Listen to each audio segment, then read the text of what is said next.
Eu quero andar como ele andou, pisar nas pegadas que ele deixou. Esse estudo é um pouquinho diferente do que nós temos feito. No modo geral, nós começamos estudando a primeira fase, onde a gente entendeu o plano de Deus para a salvação do ser humano. Começando lá em Gênesis, até chegar em Apocalipse. Começando lá quando Deus criou o homem perfeito, o homem cai, e aí o processo que Deus faz para restaurar esse homem à sua presença.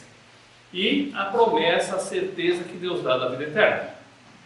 A gente depois estudou a segunda fase, que faz a gente entender os princípios básicos dos primeiros passos da vida cristã, onde nós entendemos sobre a certeza da salvação, baseada em Cristo Jesus, no sacrifício dele, na obediência dele, na fidelidade dele. E nós começamos a ver como que Deus fala a nossa vida e através do dia a dia. Então a gente viu como que é um relacionamento com Deus. Começamos lidando com isso. E o papel do Espírito Santo no Velho e Novo Testamento.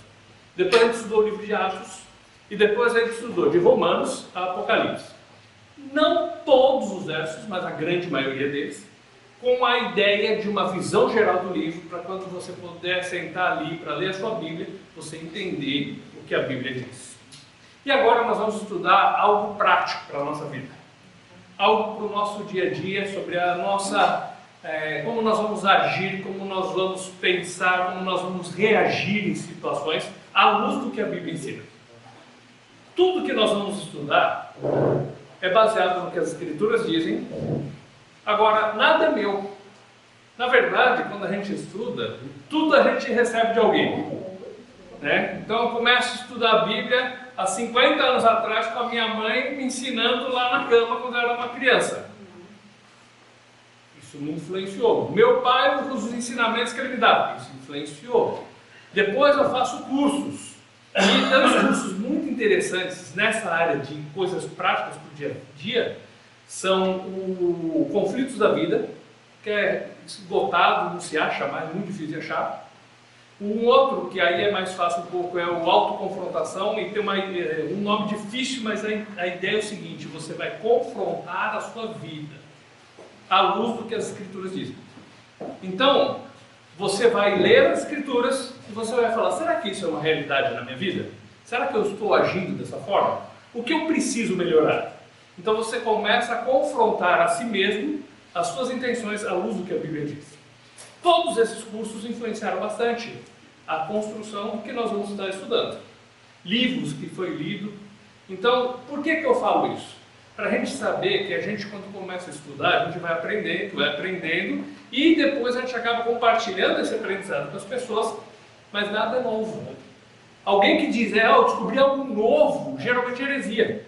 Porque assim, 2000 anos de cristianismo, ninguém descobriu isso, e você quer dizer que você é o cara que conseguiu descobrir? Alguma coisa está errada. E geralmente isso é motivado por orgulho. Então, a gente tem que ser consciente que tudo que a gente vê, a gente vai aprendendo através dos anos. Mesmo que a gente não lembre de qual livro eu aprendi aquilo, ou da onde eu ouvi tal frase, mas é uma construção que a gente vai tendo através da vida. Mas aonde que é a base essencial das Escrituras? É dela que nós vamos tirar os princípios. Vocês têm a liberdade de fazer perguntas, de falar. O pessoal que está em casa pode mandar no particular perguntas, a gente pode conversar, marcar horário, quando possível, né? Então a gente está à disposição. Vamos lá então? A questão da vida abundante, lá em João capítulo 10, Jesus fala o seguinte, João capítulo 10, verso 10. A parte B, a parte A fala assim: o ladrão vem para matar, roubar e destruir. E aí a parte A diz assim: eu vim para que tenham vida, e vida em abundância. Aí a gente fala: puxa, que bom! Mas é verdade, com certeza é verdade, mas por que algumas vezes nós estamos vivendo vidas miseráveis e não uma vida abundante? Porque algumas vezes nós estamos prostrados, apanhando das situações da vida, nos deixando levar por circunstâncias difíceis, e em vez de reagir da forma bíblica e ter essa vida abundante. Então uma coisa é a realidade do que Deus nos promete. A outra é que muitas vezes nós somos falhos em ver o que Deus está nos mostrando. E não somente em ver e saber, mas em praticar. Porque às vezes a gente sabe que deve perdoar, mas a gente não quer perdoar. Então, a questão é, se Deus fala, se Jesus falou, eu quero que vocês tenham vida abundante, essa vida é possível. O problema é que às vezes nós não usufruímos dela por não estarmos vivendo a vida de acordo com o que Cristo propõe para nós. Um outro texto bíblico está em 2 Coríntios, capítulo 2, versos 14 e 15, esse a gente vai ler, vou pedir para ler, por favor. E ele fala que a gente é o bom perfume de Cristo. Então, 2 Coríntios, capítulo 2, versos 14 e 15. Agora, graças a Deus, que sempre nos faz triunfar em Cristo e faz manifesto o cheiro de seu conhecimento por meio de nós em todo lugar. Porque somos para Deus uma doce fragrância de Cristo, nos que são salvos e nos que perecem. Nós somos a boa fragrância de Cristo, o bom perfume de Cristo. O verso 14 ele fala que Deus nos faz triunfar. E aí, de repente, eu estou vivendo uma vida derrotada. E eu não estou falando de dinheiro, porque o pessoal, quando cita isso, só fala de dinheiro. Mas muitas vezes, eu estou com o meu relacionamento conjugal destruído, eu estou com o meu relacionamento com os filhos arruinado, eu estou vivendo debaixo de um estresse, não do externo, mas próprio, porque eu coloco certas coisas diante de mim, porque eu quero isso, eu quero aquilo, eu preciso disso, eu preciso daquilo, e eu vivo uma vida miserável, frustrada, derrotada, e não sou um bom perfume de Cristo. Quantas pessoas vocês conhecem que dizem que são cristãos, independente de igreja ou que seja, que são pessoas que deveriam ser um exemplo, que deveriam transmitir a fragrância do amor de Cristo, o bom perfume de Cristo, e essas pessoas vivem pior que os outros que não conhecem a palavra. Aquelas expressões de para ser cristão como fulano, eu prefiro não ser. Isso é uma realidade? Por que isso acontece? Então tem um texto interessante, Eclesiastes capítulo 10, para a gente entender qual é esse problema. Eclesiastes 10, 1. As moscas mortas fazem com que o unguento do perfumista exale mau cheiro. Então, aquele que tem um pouco de sensatez tem reputação de sabedoria e honra. Ele fala o seguinte: moscas mortas fazem exalar mau cheiro do perfume. O texto de Coríntios fala para a gente o quê? Nós somos o bom perfume de Cristo. E por que, então, pessoas que dizem que seguem a Cristo não exalam esse bom perfume? Porque moscas mortas, no meio do unguento, do perfume, em vez de exalar bom cheiro, vai exalar mau cheiro. Vai o quê? Corromper aquilo que deveria ser muito bom.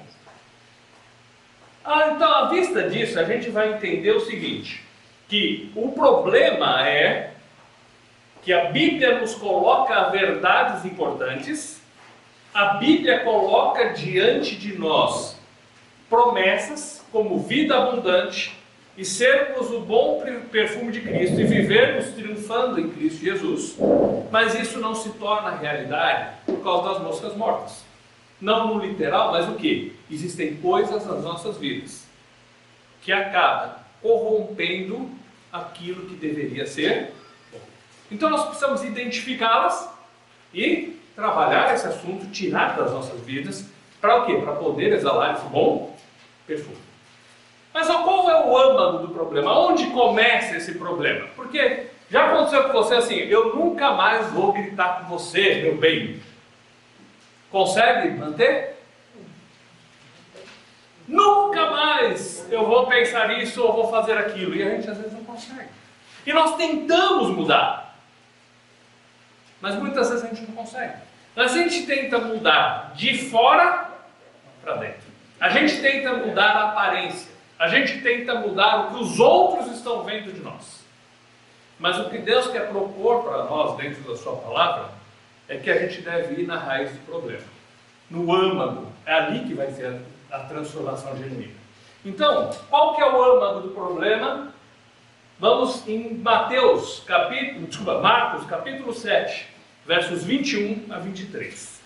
Porque do interior do coração dos homens procedem maus pensamentos, adultérios, fornicações, assassinatos, roubos, cobiça, maldade, engano, lascívia, inveja, blasfêmia, soberba, insensatez. Todas essas coisas más procedem de dentro e corrompem o homem. Veja que Cristo está falando aqui, e o contexto vai mostrar para a gente que havia uma crítica dos fariseus contra os discípulos de Jesus. Eles não lavam as mãos para comer. E aí Jesus fala para eles assim, olha, vocês estão tão preocupados com o que é externo, mas o que corrompe o ser humano é o que está no coração. Claro que a gente deve lavar a mão para comer por uma questão higiênica, mas isso não vai levar ninguém para o céu ou para o inferno. O que faz a diferença na vida de uma pessoa é o seu caráter, é o seu íntimo. E aí ele começa a trabalhar. Da onde procede o adultério, o homicídio? Começa no coração. Lembra Jesus explicando lá em Mateus capítulo 6 e 7? Do 5 ao 7, Jesus está fazendo o seu discurso do Sermão do Monte. Nós vamos passar bastante por esse discurso. E aí ele cita o seguinte: ouvistes o que foi dito aos antigos, não matarás. Mas se você se irar contra o seu próximo, no seu coração você já matou ele. Se você disser raca, maldito, você já pecou contra ele. Você é réu do juízo. E se você chamar ele de idiota, louco, ou insano, ou o que seja, você é réu do fogo do inferno. As pessoas davam tanto valor para a lei. Não pode matar. Mas se esqueciam das coisas do íntimo do coração, porque o homicídio começa dentro. Eu começo a ficar com ira, com raiva, eu guardo aquela amargura, a partir daquilo eu vou desenvolvendo ódio, e dali um pouco eu começo a praticar mesmo. Então, gente, da onde procedem os maus pensamentos, as más ações do nosso coração? Muitas vezes nós nos iramos, por quê? Porque a gente tem uma mágoa contra aquela pessoa, porque a gente não conseguiu perdoar o que ela fez no passado. Muitas vezes nós falamos demais porque a gente está com alguma coisa aqui dentro queimando. Muitas vezes a gente briga no futebol, que nem uma vez uma pessoa falou para mim, sabe o que acontece? É que o sangue sobe e a mão desce, porque alguma coisa está aqui dentro errada. E aí ele vai falando para a gente que a avareza, o homicídio, a soberba, o adultério, começa no coração. Então nós temos que começar a identificar a origem para conseguir tratar o problema. Porque a gente quer às vezes tratar somente o externo, mas não consegue tratar a raiz do problema, e ele sempre está brotando de novo. Jeremias 17, 9, ele fala assim: enganoso é o coração, mais do que todas as coisas, e desesperadamente corrupto. Quem o conhecerá? O coração não é uma fonte confiável. O nosso coração hoje ama, amanhã odeia. E nós estamos falando da mesma pessoa às vezes. O nosso coração às vezes quer estar junto com alguém, amanhã não quer nem ver perto. O nosso coração, ele é oscilante. As emoções oscilam demais. Então não é uma fonte confiável. E Jesus falou: cuida do teu coração. Olha o que fala em Provérbios, por exemplo, 4, 23 a 27. Sobre tudo que se deve guardar. Guarda o teu coração, porque dele procedem as saídas da vida. Vamos ler o texto todo? 23 a 27. Guarda o teu coração com toda diligência, pois dele provém as questões da vida. Afasta de ti a boca maléfica, e afasta de ti os lábios perversos.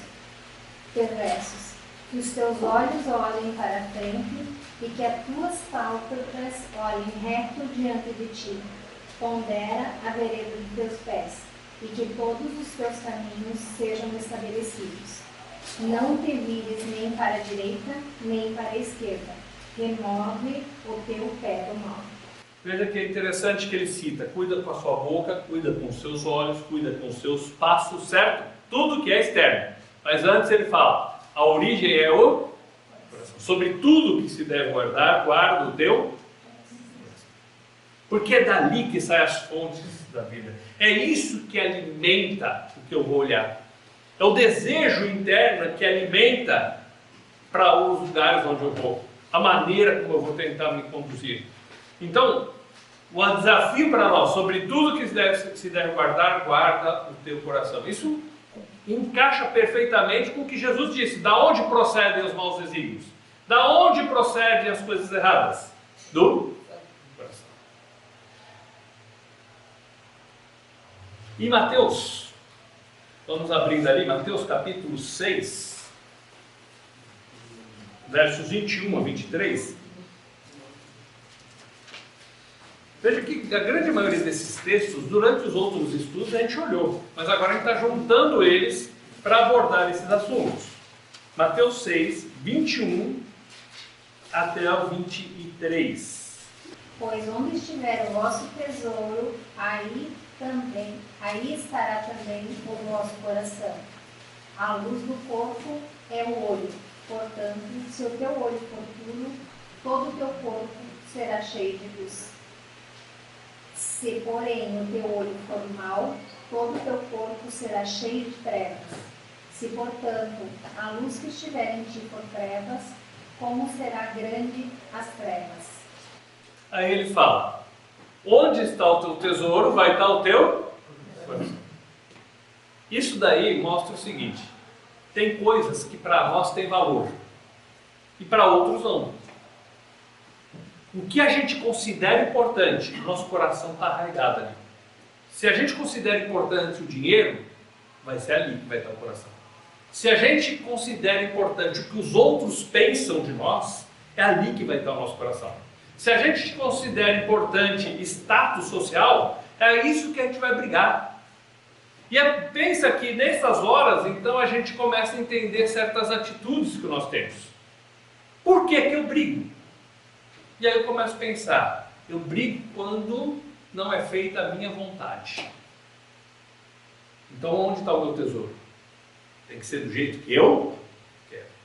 Eu brigo quando alguém não faz aquilo que eu espero, porque o meu negócio não vai dar certo. Onde está o meu tesouro? O dinheiro. E aí eu acabo explodindo em ira por causa que alguém mexeu no meu tesouro. O meu coração vai estar ali onde está o meu tesouro, aquilo que eu julgo importante, aquilo que eu gosto. Um exemplo bem prático, time de futebol. A pessoa se apaixona por aquele time, ele é capaz de brigar, ele é capaz de xingar, ele é capaz de sair no braço com alguém, porque o coração dele está ali, o tesouro dele está ali. Então, quando a gente pensa nesse assunto, quando a gente pensa nessas coisas, vamos para Jeremias 17. Eu já citei o verso 9, que enganoso é o coração. Mas vamos olhar do 5 até o 9.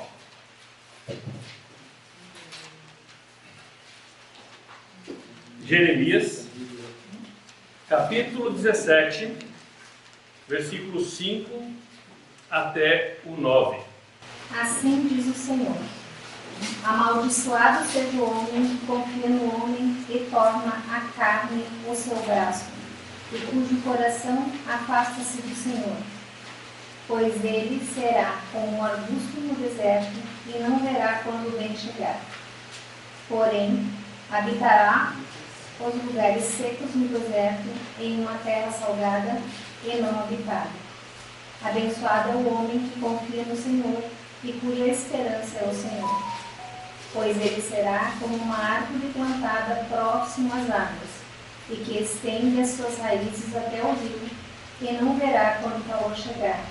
Porém, a sua folha estará verde, e não terá preocupação no ano de seca, e nem cessará de produzir fruto. O coração é enganoso acima de todas as coisas, e desesperadamente perverso. Quem pode conhecê-lo? A nossa segurança, a nossa confiança, ela não pode estar no nosso coração. Por quê? É um terreno movediço, é algo instável, é algo inseguro. Mas também a nossa segurança e a nossa confiança não pode estar nas pessoas. E aí ele fala, maldito o homem que confia. a confiança nossa não pode estar nas pessoas. É claro que você tem o seu amigo, e a Bíblia fala que o amigo, ele ajuda o outro amigo. Que em todo tempo ama o amigo e na angústia nasce o irmão. Deus não está falando que a gente não deve ter amigos, muito pelo contrário. Deus está colocando para nós que é importante essa questão dos amigos, é importante a questão dos relacionamentos. Mas a nossa confiança maior não pode estar nas pessoas, porque podemos ter uma certeza absoluta sobre as pessoas. Um dia elas nos decepcionam. Não é? Até os melhores amigos. Depois a gente acerta, faz as pazes. Mas as pessoas, por serem pecadores como nós somos, elas falham, elas esquecem. Elas às vezes são incapacitadas de nos ajudar. Até querem, têm boa intenção e boa vontade, mas não conseguem. Então a nossa confiança tem que estar em Deus. E ele faz uma comparação de dois terrenos. Uma árvore plantada no deserto e uma árvore plantada na beira do rio. A nossa vida, às vezes, está no deserto. Às vezes nós estamos vivendo vidas amargas, secas, sem vida, que as folhas estão caindo, que a gente está reclamando de tudo, que a vida está um caos, porque a nossa confiança não está em Deus, mas está nas pessoas. Ou está em nós mesmos, na nossa força, no nosso braço, que a gente vai ver daqui a pouco, ou está no nosso coração. E aí é uma árvore no deserto. Por isso que nossas vidas, às vezes, em vez de ser vidas abundantes, estão sendo vidas secas e miseráveis. Quando nós firmamos nossas raízes no Senhor, a nossa confiança, a nossa estabilidade está nele, é como uma árvore plantada junto ao ribeiro que vai produzir fruto. Se nós, como cristãos, não estamos produzindo frutos, é porque muitas vezes as nossas raízes estão enfincadas em lugares errados. Porque quando nós fincamos nossas raízes no Senhor e confiando nele, naquilo que ele diz, naquilo que ele é, vai produzir um bom fruto. Mas se o fruto não está sendo produzido, alguma coisa está errada. E geralmente é, onde estão enfincando as minhas raízes, onde está a minha confiança. Também a gente não pode ter a nossa confiança, a nossa segurança no que nós achamos. Provérbios, capítulo 3, versículos 5 até 7, ele vai falar um pouco sobre isso. Confia no Senhor com todo o teu coração e não te apoies em teu próprio entendimento. Em todos os teus caminhos reconhece-o e ele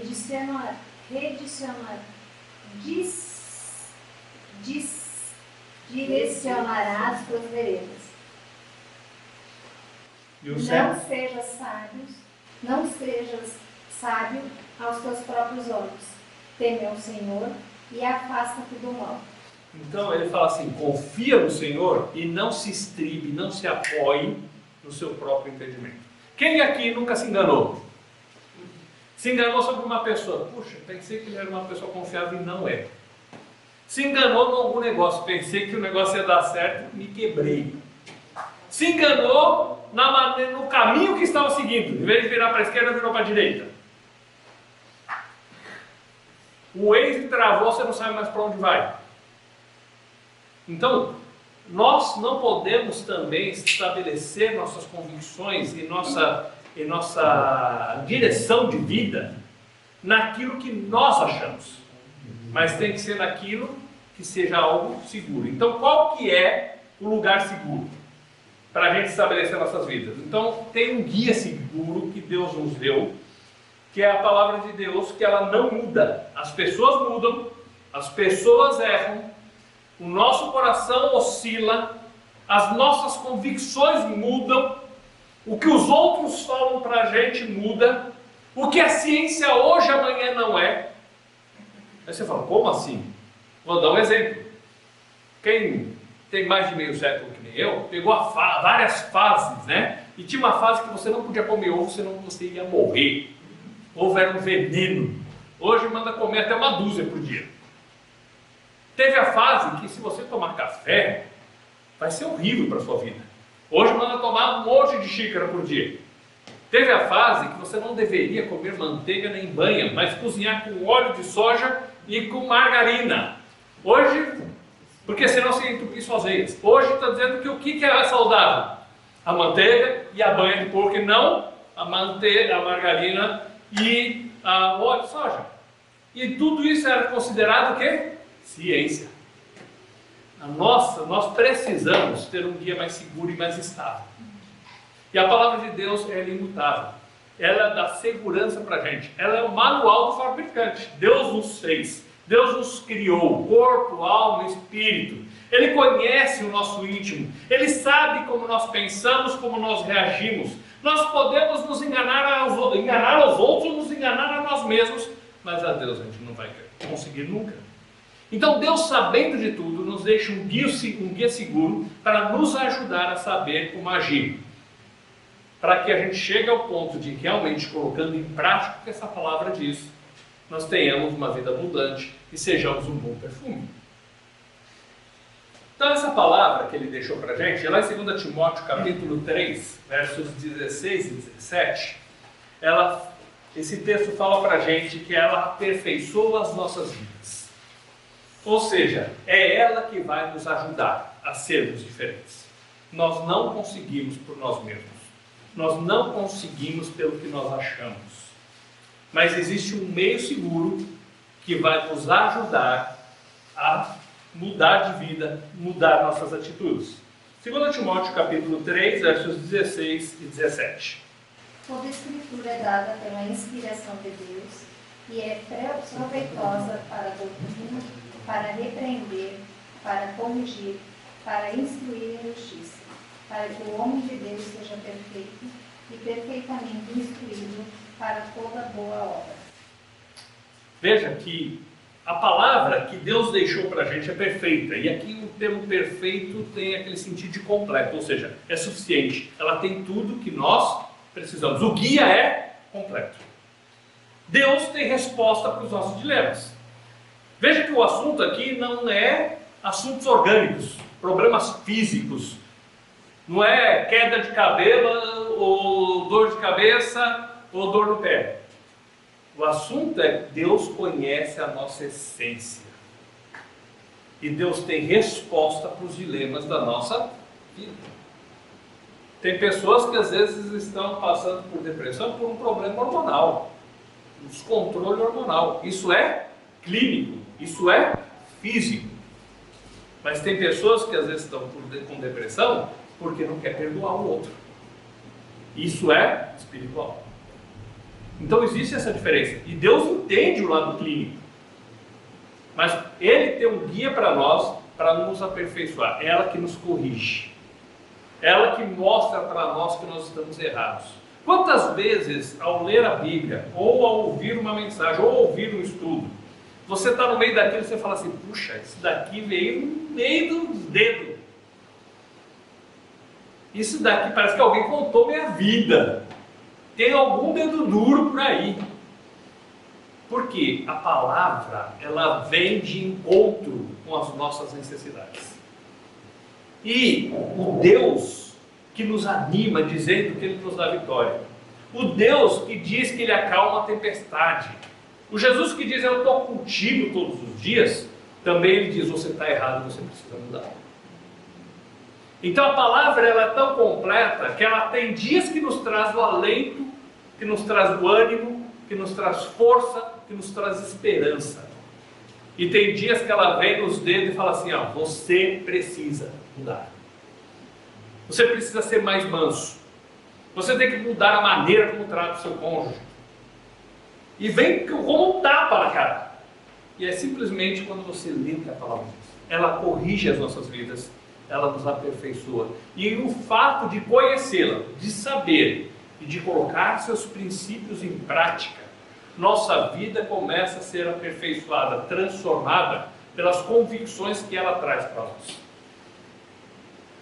Outra coisa que a palavra traz para nós, o Salmo 119, está errado aí o PowerPoint, é 119 verso 105, diz assim, lâmpada para os meus pés é a tua palavra e luz para o meu caminho. O que é interessante é que a lâmpada daquela época, ela era amarrada na canela da pessoa para andar no caminho. Então, ele não conseguia enxergar lá, mas ele conseguia enxergar o próximo passo.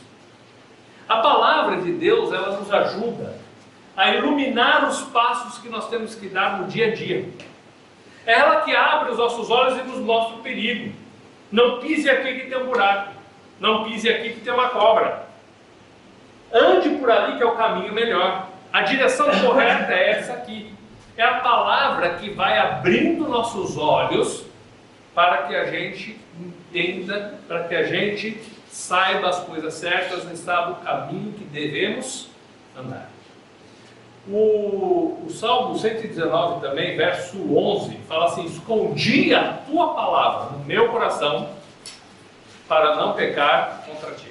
Escondi a tua palavra no meu coração. Ou seja, nós vamos ouvir a palavra, nós vamos conhecer a palavra, e essa palavra vai encontrar abrigo dentro do nosso coração. E quando surgem as situações da vida, a gente vai ser alertado por essa palavra. Cuida com isso.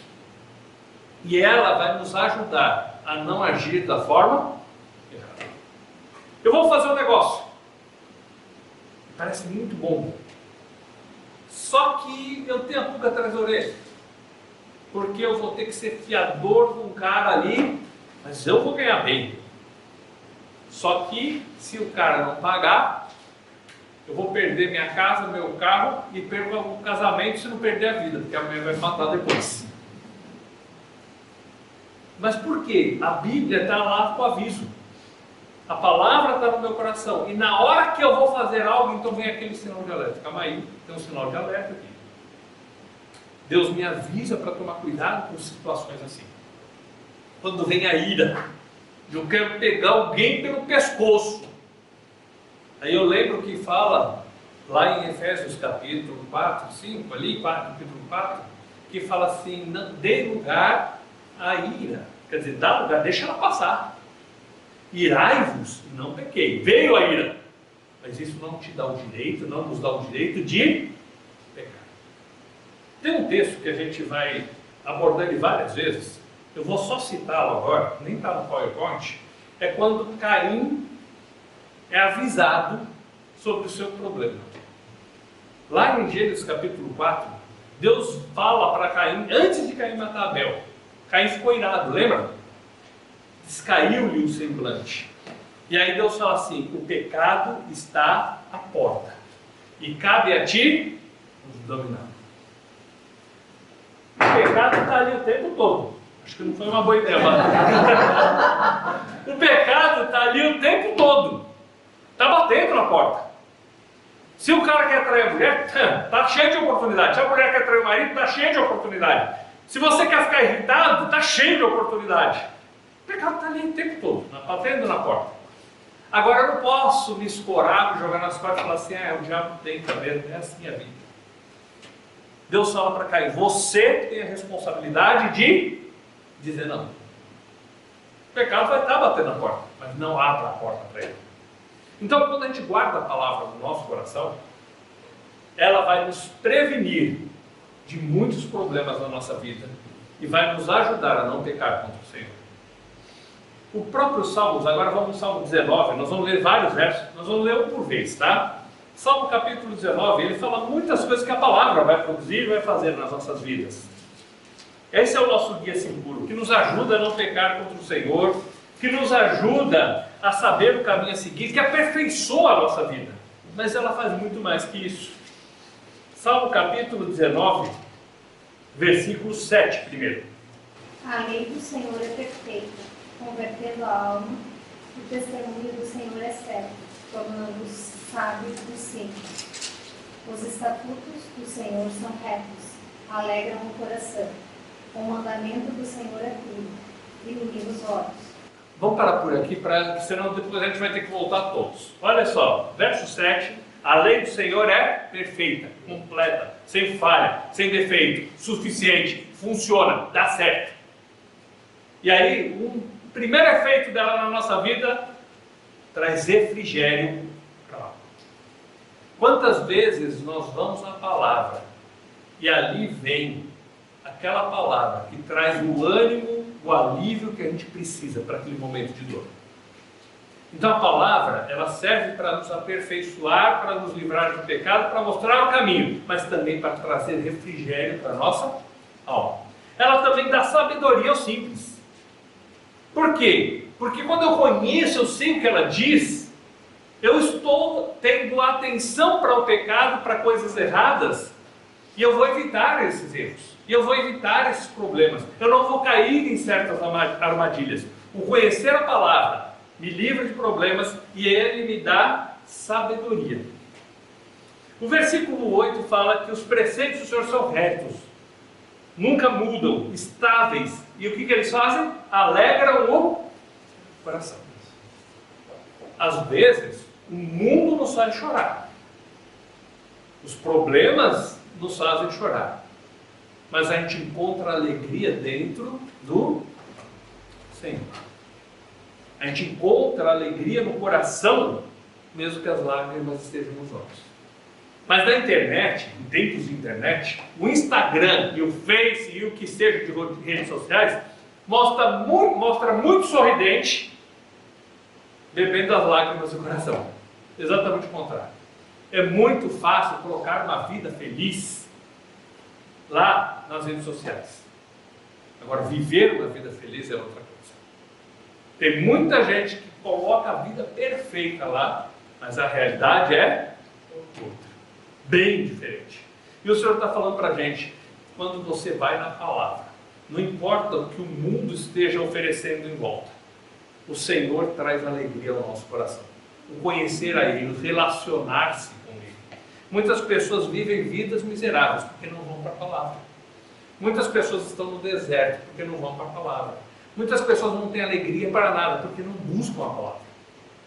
Também ilumina os nossos olhos, abre os nossos olhos para muitas coisas da vida. Versículo 9. O temor do Senhor é limpo, durará para sempre. Os julgamentos do Senhor são verdadeiros e justos juntamente. Veja que quando você pensa em justiça, hoje em dia você pensa assim, eu tenho uma causa. Ai, Deus, ajuda que vai para um juiz que seja mais humano. Que vale a lei ou a ideia do juiz, no fim, então? A ideia do juiz. Se a gente tem que pedir isso, é porque a lei não está valendo de nada. O que deu na telha, o cara brigou com a mulher e falou, hoje eu arrebento todo mundo que vem aqui, eu me vingo, vou me cobrar em cima dos processos que vem aqui.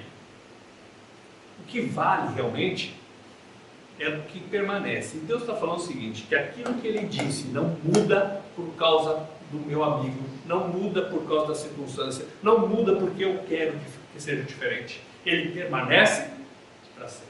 E Ele sempre vai ser bom, limpo e justo. Versículo 10. Mas mais desejados são aqueles do que o ouro, sim, do que muito ouro fino, e também mais doces do que o mel e os favos. Então, ele é mais desejável do que o ouro. Aqui é interessante, porque onde está o tesouro, está o nosso coração.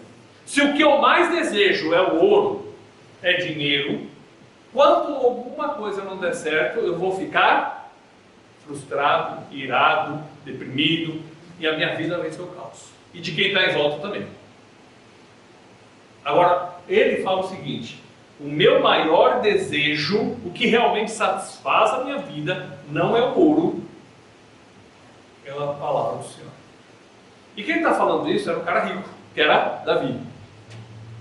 O coração dele, ele tinha as coisas, não é errado você ter, mas o coração dele não estava naquilo, estava no Senhor. A satisfação da vida dele estava no Senhor e não nas coisas.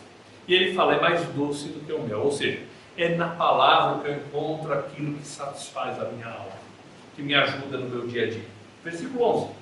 Além disso, por eles é o teu servo advertido, e em guardá-los a grande recompensa. Então, é pela palavra que eu sou advertido, que eu sou admoestado, que eu sou corrigido.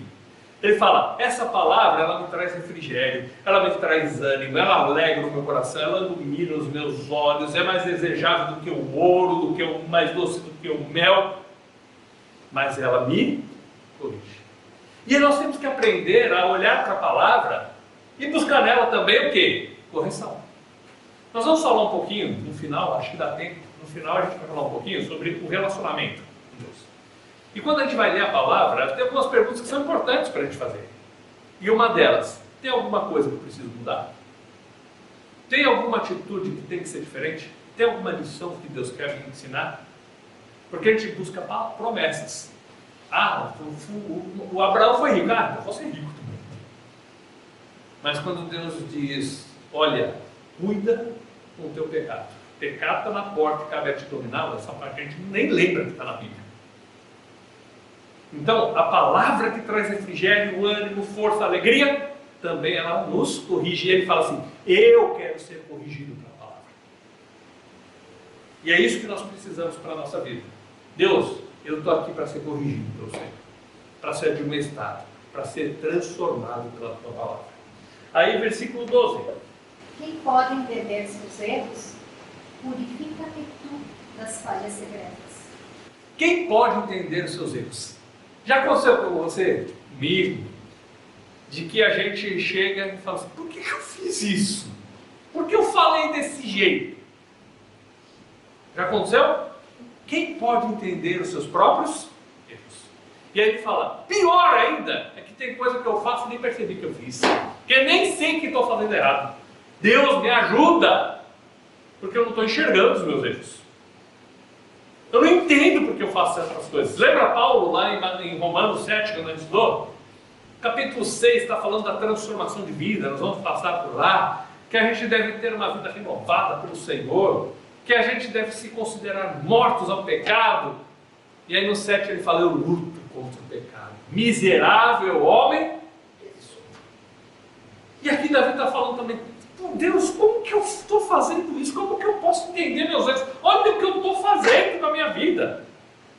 E ele fala, e tem coisa pior, que tem coisa que eu estou fazendo errado, eu tenho pecado e eu não estou nem sabendo. E aí ele fala, versículo 13. Guarda teu servo também dos pecados presunçosos, que eles não tenham domínio sobre mim. Então serei reto e serei inocente de grande transgressão. Guarda a minha alma da soberba, do orgulho, da presunção, de me achar que eu sou melhor que os outros, que eu sou mais importante, que eu sou mais sábio, que eu sou mais inteligente. Guarda a minha alma dessas coisas, para que eu seja irrepreensível. Boa parte do nosso problema é que nós nos achamos bons, nós nos achamos melhores. E Davi era um rei, foi o melhor rei de Israel. Davi, ele tinha atitudes boas, teve seus pecados também. Ele fala assim, Deus me guarda para que eu não seja uma pessoa orgulhosa, porque eu preciso enxergar os meus erros, eu preciso deixar de fazer as coisas erradas, eu preciso entender porque eu faço certas coisas e parar de fazer essas coisas. Me livra do orgulho de achar que eu sou bom e de que eu não preciso de ti e que eu não preciso da tua correção. Nós precisamos da correção de Deus dia após dia. A gente não gosta de ser corrigido, principalmente se for a mulher ou o marido. Na hora de ficar bravo, porque nós somos orgulhosos. Então ele está falando, me livra do meu orgulho, porque eu quero ser agradável a ti. Versículo 14. Que as palavras da minha boca e a meditação do meu coração sejam aceitáveis à tua vista, ó Senhor, minha força e meu Redentor.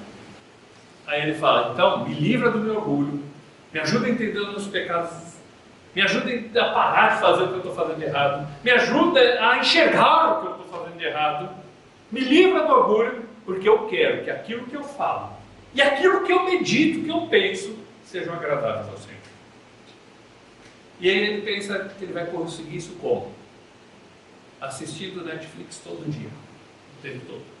Não é errado você assistir alguma coisa, mas às vezes a gente gasta horas e horas vendo certas coisas e não consegue ficar 10 minutos lendo a Bíblia. E é nela que a gente vai ser corrigido. E aí as nossas palavras, os nossos pensamentos vão ser agradáveis a Deus. Hebreus capítulo 4, verso 12. Porque a palavra de Deus é viva e poderosa, e mais afiada do que qualquer espada de dois gumes, penetrando até a divisão da alma e do espírito, e das juntas e medulas, e discerne os pensamentos e intenções do coração. Então, a palavra, ela é viva e é eficaz. E ela ajuda a discernir entre as coisas da mente e do coração. Lembra que Davi falou o seguinte: por ela, o teu servo é admoestado, corrigido. Quem pode entender os próprios erros? Livra-me dos que me são ocultos. É através da palavra que ela vai lá no âmago da nossa vida, lá no fundo do nosso coração, para começar a mostrar aquilo que precisa mudar. Para começar a mostrar que a gente é orgulhoso e dói admitir isso. Mas a gente precisa admitir. E ela vai lá no fundo e vai separar o que é certo e o que é errado. As intenções corretas ou aquelas que a gente diz que é boa, mas a intenção é egoísta. E é interessante que diz que a palavra é o quê? Viva e eficaz. É viva, porque ela fala nas nossas vidas agora, como se tivesse sido escrita nesse momento para nós especificamente. Ela vem e inunda o nosso coração e faz a diferença como se fosse a voz de Deus falando conosco. Já aconteceu que você lê um texto e fala assim: como isso? Parece que Deus falou comigo agora. E quando a gente guarda no coração, você às vezes está dirigindo e de repente fica irado lá com alguma coisa no trânsito e vem parece que aquela voz, a palavra falando: irai-vos e não pecais. E aí você fala: puxa, porque a palavra, ela é viva e ela dentro de nós produz vida e ela cada dia vai falando conosco. E ela é eficaz, porque se a gente colocar ela em prática, vai funcionar. Ah, mas o mundo mudou muito de quando ela foi escrita para hoje. Mas se ela é viva, o que funcionava 2000 anos atrás funciona hoje. E, gente, faça o desafio. Coloque em prática o que ela diz e vê se não vai produzir o resultado que ela promete que dá. Só que não adianta a gente saber de tudo isso. Não adianta a gente saber todos esses versículos de cor se a gente não colocar em prática. Então, Mateus capítulo 7, verso 24, Jesus está terminando o Sermão do Monte. Ele começa o Sermão do Monte falando: bem-aventurados os pacificadores, bem-aventurados os mansos. E ele vai falando sobre as atitudes: vocês são sal, vocês são luz. Cuida com o que você sente e pensa, porque o adultério começa no coração, o homicídio começa no coração. Não ande ansioso por coisa alguma, porque olhe para as aves do céu, o Senhor sustenta elas, olhe os lírios do campo. Você vale muito mais do que eles. E aí ele termina esse sermão maravilhoso, esse sermão lindo, dizendo: ó, aquele que está ouvindo, vamos ler o verso 24 até o 27. Todo aquele, pois, que escuta as minhas palavras, estas minhas palavras e as pratica, assemelham-ei ao homem sábio que construiu a sua casa sobre a rocha. E desceu a chuva, vieram as inundações, e sopraram os ventos, e golpearam contra aquela casa, mas ela não caiu, porque estava fundada sobre a rocha. E aquele que ouve estas minhas palavras e não as pratica, compará-lo-ei ao homem insensato que edificou a sua casa sobre a areia. E desceu a chuva, vieram as inundações, e sopraram os ventos, e golpearam contra aquela casa, e ela caiu, e grande foi a sua queda. Veja que esse texto explica muito do começo do estudo de hoje. Jesus promete vida abundante, mas a gente não vive a vida abundante. Somos o bom perfume de Cristo, mas a realidade é que a gente está exalando mau cheiro. Devemos viver uma vida triunfante em Cristo, mas eu sou um derrotado. Eu vivo um deserto na minha vida. Mas eu sei, eu conheço a palavra, faz 10, 20, 30, 50 anos. Eu vou em todos os estudos, eu não perco um culto, eu ouço mensagem todo dia, eu sei um monte de versículos de decor. Por que não é realidade isso na minha vida. Porque não basta saber tudo isso se eu não estou pronto a colocar em prática o que Deus coloca diante de mim. O pecado está na porta, mas eu tenho a responsabilidade. E Deus está falando o seguinte: você pode saber e tem que saber, mas o conhecimento tem que produzir atitude, decisão. Você tem que dar o passo de fazer aquilo, porque só vai funcionar se você fizer. Alguém pode dizer o seguinte: eu estudei todas as leis de trânsito, eu sei para que serve o volante, eu sei para que serve a embreagem, eu sei como troca uma marcha, eu sei explicar como é o funcionamento de um carro, como é um motor e como se arruma um carro. Mas se você não pegar o carro e dirigir, você não sabe dirigir. Se você não praticar, seu conhecimento é muito bonito, mas você não sai do lugar. Isso acontece com a questão da palavra de Deus. Se a gente sabe tudo, mas a gente não colocar em prática, o conhecimento ele parou e aquele processo que deveria ter uma conclusão positiva não teve, porque eu estou sendo ou orgulhoso ou teimoso. O texto fala o seguinte: aquele que ouve a minha palavra e pratica, ele vai firmar a casa na rocha. Vai vir o vento, vai vir o temporal, vão vir as ondas, mas a casa não vai. Mas, quando a gente não pratica, no primeiro vento que dá, o casamento está desfeito, a briga está arrumada, a confusão está existindo, a casa caiu, a minha vida é frustrada, acabou, sou a pessoa mais infeliz desse mundo. O Senhor quer dar estabilidade para nós. E essa estabilidade vem de conhecimento da palavra, um relacionamento com Deus e a prática dessa palavra.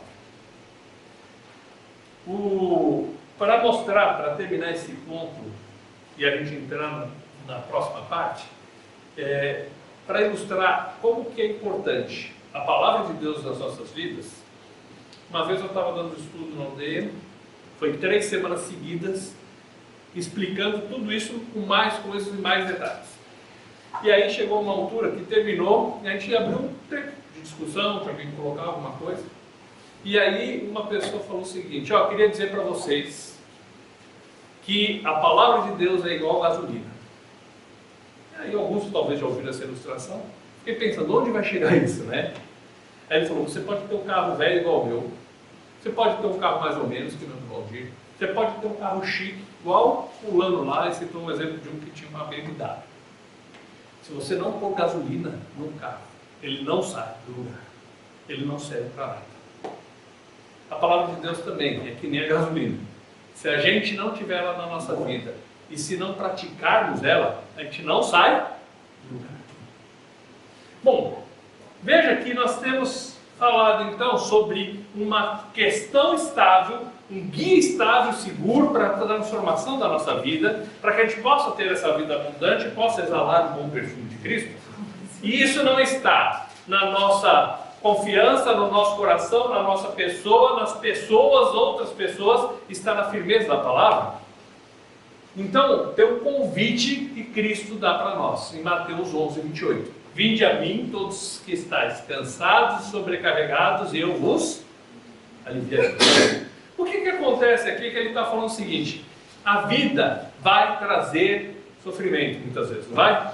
Você está cansado, você está sobrecarregado, está difícil lidar com os problemas, você sai para trabalhar e problema um atrás do outro, seja você empregado ou patrão, e é uma confusão, e é uma coisa, é uma pressão por resultado, pressão por conseguir as coisas, pressão para pagar as contas, pressão para lidar com as coisas em casa, e às vezes você está trabalhando que nem louco e o seu cônjuge cobrando que quer uma coisa, ou cobrando que você tem que fazer mais, e você chega uma hora que você está cansado, e o Senhor está falando: vem para mim. Veja que Ele está chamando a gente para um relacionamento onde Ele vai nos ajudar nas nossas lutas e nos nossos dilemas. A gente vai para a palavra para ter o conhecimento, mas é na palavra que eu aprendo sobre Ele, é na palavra que eu conheço mais, é na palavra que eu encontro o refrigério para a minha alma. E Jesus está falando: vem para mim. Está difícil? Vem para mim. Você está sobrecarregado? Vem para mim. Você está triste, abatido? Vem para mim. Você está com problemas? Vem para mim. O chamado dele é venha, e é interessante que não para só no venha. Vamos ver os versos 29 e 30.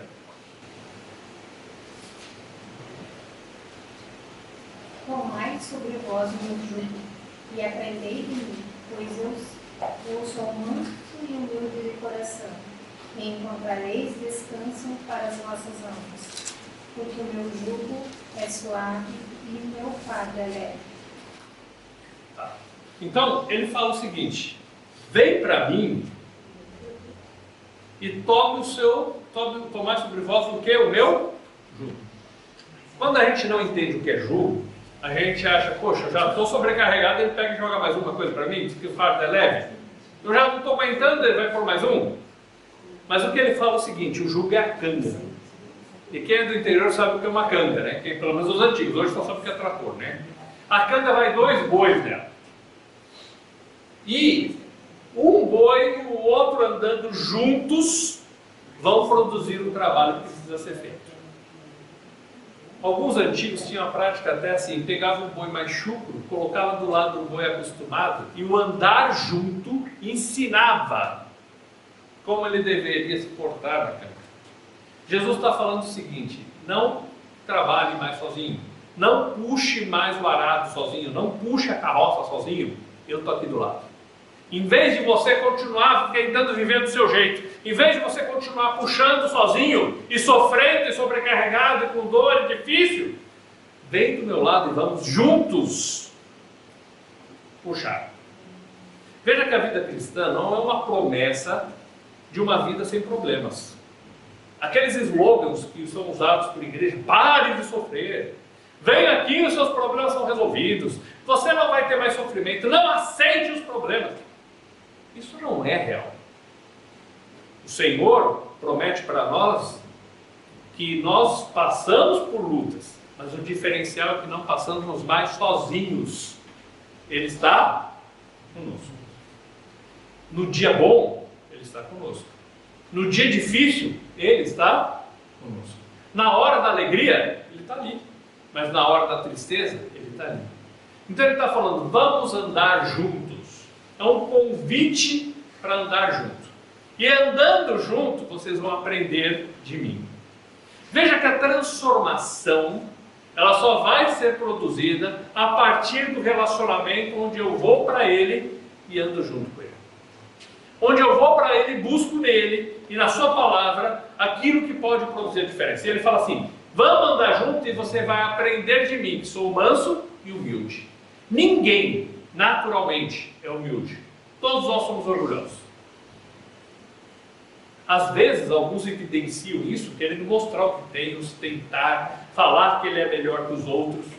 Outros nem falam, não são assim, mas lá no seu íntimo, eles acham que eles não são reconhecidos como deveriam ser reconhecidos. Acham que ele precisava ter ser melhor visto pelos outros, ser melhor tratado pelos outros.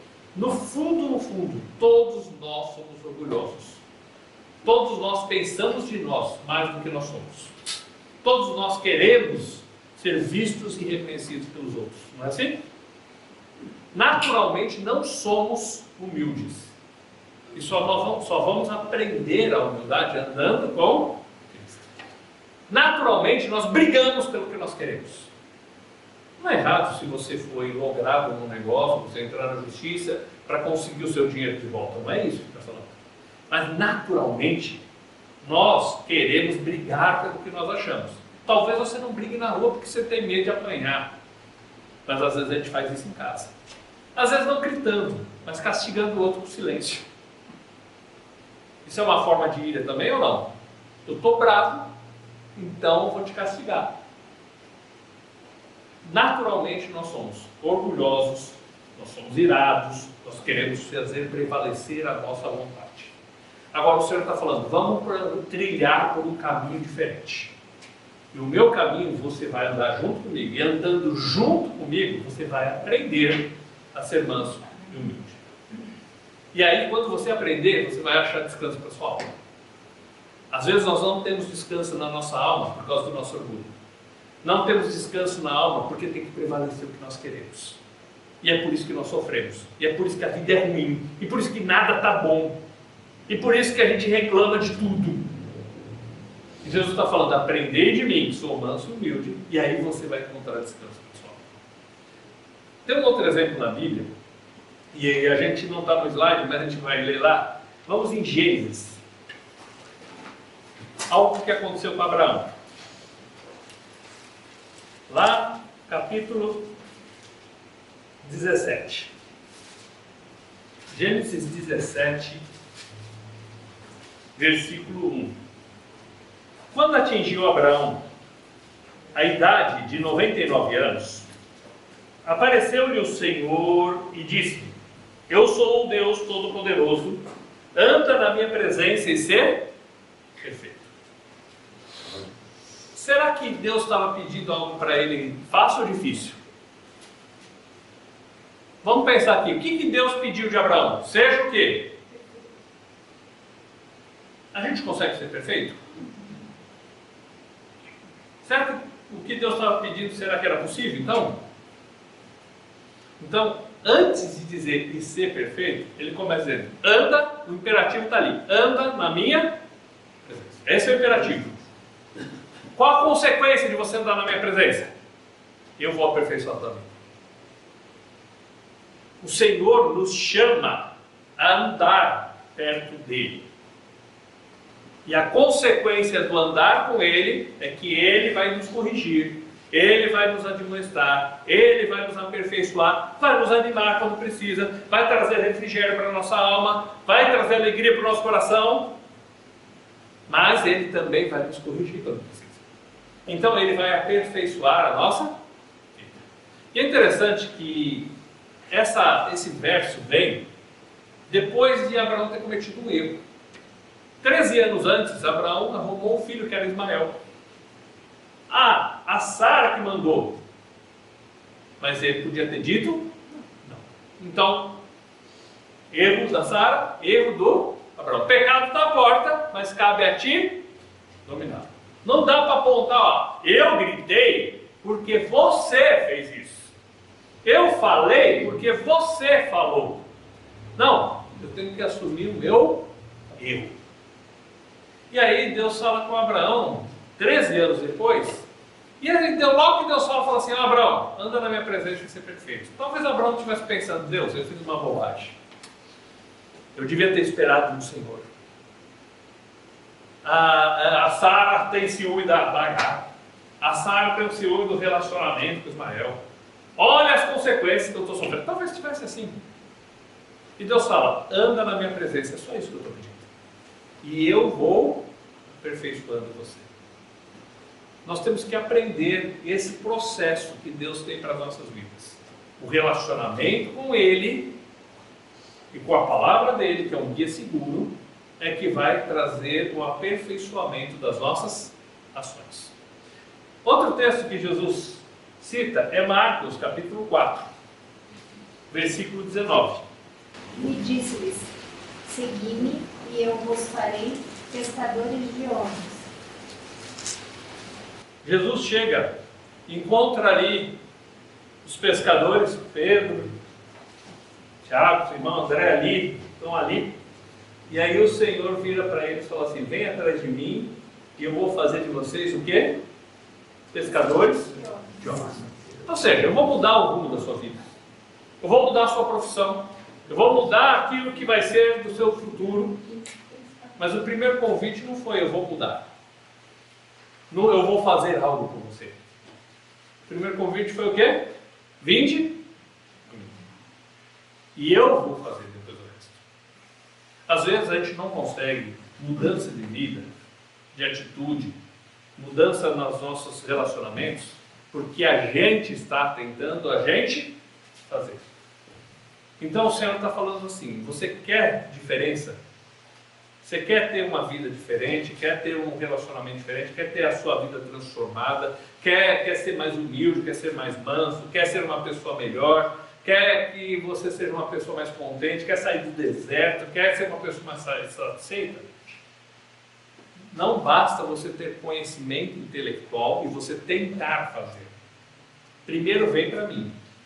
E aí nós vamos andar juntos. O nosso relacionamento juntos vai fazer com que a sua vida, as suas convicções e o seu futuro sejam transformados.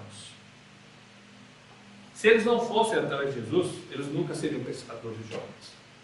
Se a gente não for para o Senhor, para um relacionamento com Ele, próximo, íntimo, pessoal, confiando que a palavra que vai ser viva e eficaz é suficiente na nossa vida e pode mudar o nosso viver, a gente não vai conseguir mudar pelas nossas próprias forças. Nós podemos melhorar um dia, mas daqui a pouco a gente está naquela bola de neve de novo, vivendo a mesma vida frustrada, no mesmo deserto, mesmo sentimento de frustração que a gente tem carregado por anos. O que ele está falando para nós aqui não é uma religiosidade vazia. Não é para todo domingo na igreja, embora a Bíblia fala que a gente deve se reunir e deve estar procurando estar junto para ouvir a palavra. Ele está falando de um relacionamento pessoal. Ele está falando de a gente ter intimidade com Ele, de a gente estar junto com Ele. É isso que vai produzir diferença nas nossas vidas. Nós gastamos horas e horas conversando, trabalhando, precisa trabalhar, que a Bíblia diz que quem não trabalha não coma. A gente precisa fazer as coisas que são necessárias, precisa marido e mulher ter tempo de conversa em casa, ter tempo junto, porque a Bíblia fala que o relacionamento tem que funcionar, mas a gente não consegue ter um tempo de relacionamento com Deus. Por isso que a vida não vai para frente. E eu estou falando de vida abundante, vida íntima, que vai ser transformado, que vai ter refrigério, alegria no coração, transformação na vida, aprendendo humildade e mansidão através do relacionamento com Ele. Agora, dá para mudar sem isso? Vocês acham que é possível? Dá para aprender a nadar sem pular na água? Só com aula, só com videoaula? Não, eu fiz 45 horas de videoaula de como nadar. O barco afundou, você morreu. Conhece a história do cara que está remando lá, caboclo lá, matuto, lá no meio do Amazonas, remando, e o doutor no barquinho. Meu filho, você já estudou filosofia? Você quer isso não, doutor? Ah, então você perdeu metade da sua vida. Meu filho, você já aprendeu matemática? Ah, doutor, eu sei contar, né, para ser logrado nos negócios, né? Ah, meu filho, você não sabe o que é fórmula de Bhaskara? Você perdeu metade da sua vida. Você já aprendeu sobre o teorema de Pitágoras? Quê? É de comer isso, doutor? Não, você já perdeu metade da sua vida. Aí, meu filho, você já aprendeu sociologia? Não, doutor, você perdeu metade da sua vida. Aí ele vira para o doutor: doutor, o senhor já aprendeu a nadar? Não. Então o senhor perdeu a sua vida inteira porque o barco está afundando. Sabe, às vezes a vida da gente está assim. A gente sabe muitas coisas, tem muito conhecimento, mas conhecimento que não leva a nada, que não produz diferença, que não produz vida. E Deus está querendo chamar a gente. O convite dele hoje é esse. A gente precisa ter um relacionamento. E através desse relacionamento, você vai encontrar alegria para o coração. O Salmo 16:11 diz assim: na tua presença há plenitude de alegria e delícias perpetuamente. Salmo 16:11. É lá que a gente vai encontrar. E a gente tem que aprender isso logo. É lá que a gente encontra o refrigério. É lá que a gente encontra o cuidado. É lá que a gente encontra luz. É lá que a gente encontra direção para o caminho, lâmpada para os pés. É lá que a gente é prevenido para não pecar. É lá que a gente sabe a verdade. É lá que a gente vai aprender do Senhor. Então, o desafio para nós hoje, nós vamos terminar o estudo com o desafio para a nossa vida. O desafio é ter um tempo diário de relacionamento com Ele. Com Deus. Aprender na prática que a gente precisa dele. Ele não é um remédio lá na prateleira que quando dá dor de cabeça eu vou lá e tomo. Ele não é UPA, que quando começa a dar uma palpitação você sai correndo porque você fica com medo de morrer. Ele está chamando para quê? Relacionamento. Dia a dia. A gente fala, o marido fala para a esposa, ah, eu te amo. E ele passa um mês sem conversar com ela. Ela vai acreditar que ama? Ou a esposa vira para o marido e fala assim, ah, eu te amo tanto. Mas passa 2 meses que não troca uma palavra dentro de casa. Isso é relacionamento? Então, Deus está chamando a gente para uma vida de relacionamento com Ele. Nós vamos estudar vários temas durante esse período. Por exemplo, nós vamos falar assim, sobre a diferença de regra e princípio. A regra você faz por medo da consequência. Então, você não faz uma ultrapassagem em faixa contínua se o guarda estiver lá em cima. Mas se o guarda não está, se você não está vendo ninguém, você faz. Então, você vive por regra e não por princípios. Você não para o carro na vaga de deficiente porque você tem medo da multa. Mas se você achar que ninguém vai ver, que nenhum policial vai te multar e que ninguém vai postar na rede social e você vai passar vergonha, você para.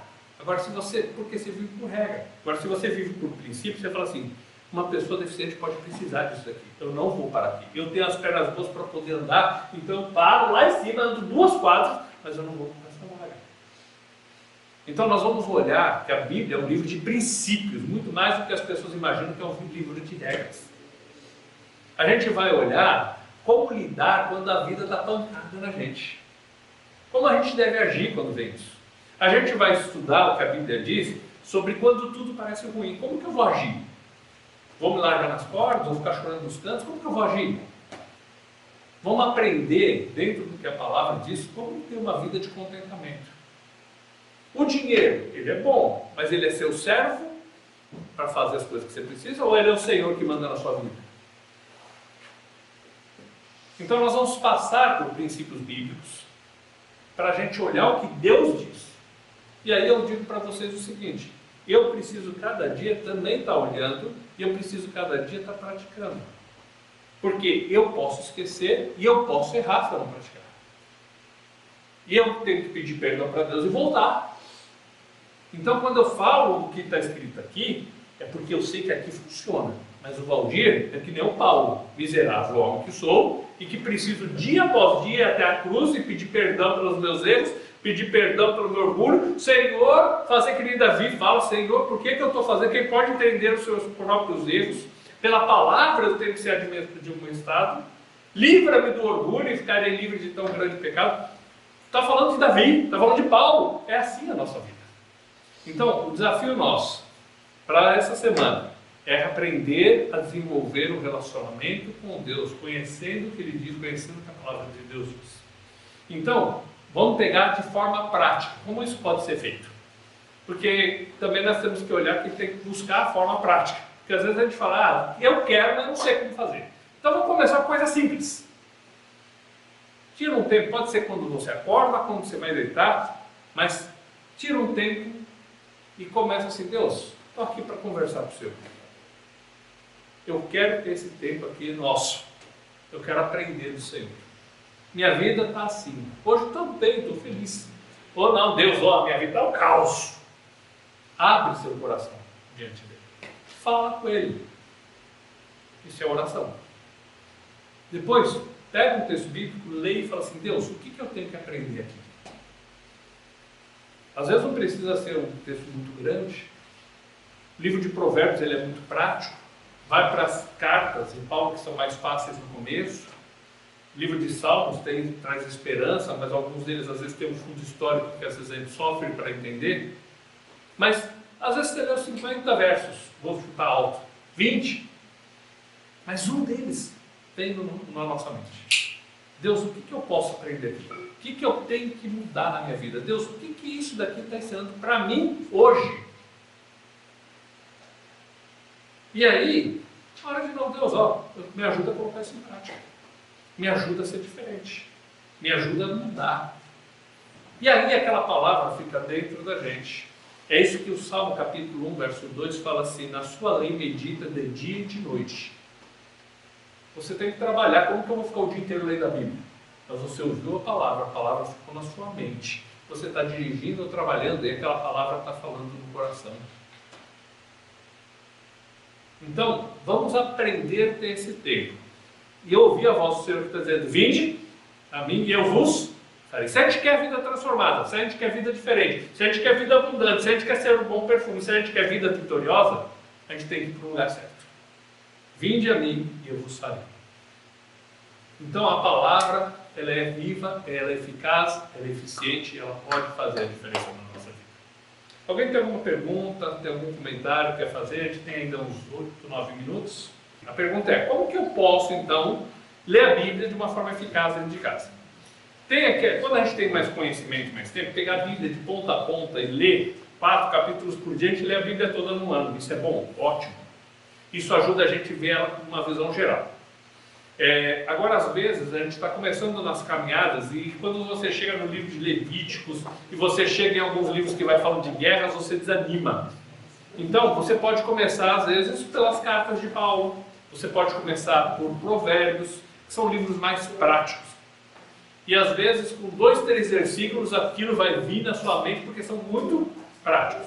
Então, o conselho que eu dou, talvez vamos pensar assim, para fazer um treinamento nesse nosso primeiro mês, vamos pegar um capítulo de Provérbios por dia. Então, por exemplo, capítulo 1, vou pegar exemplo assim. Ele já fala logo de cara, o temor do Senhor é o princípio da sabedoria. Eu faço coisas erradas porque eu não estou temendo a Deus. Eu temo os homens, mas não a Deus. Eu temo as consequências dos erros, mas eu não temo a Deus. Eu esqueço que Deus está vendo. Se eu temo a Deus, isso vai me poupar de eu fazer muita coisa errada, porque se ninguém está olhando, eu sei que Deus está vendo. Então, no capítulo 1, verso 7, já tem essa... E tem outras coisas práticas. Então, para quem quer começar? Vamos fazer o desafio de Provérbios no primeiro mês. 31 dias de Provérbios. Porque são coisas práticas para o dia a dia.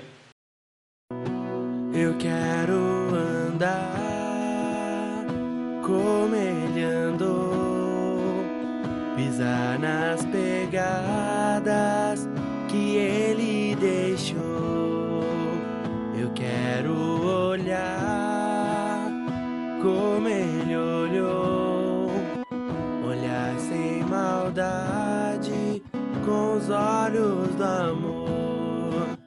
Eu quero viver como ele aqui, com os olhos nos céus e as mãos assim.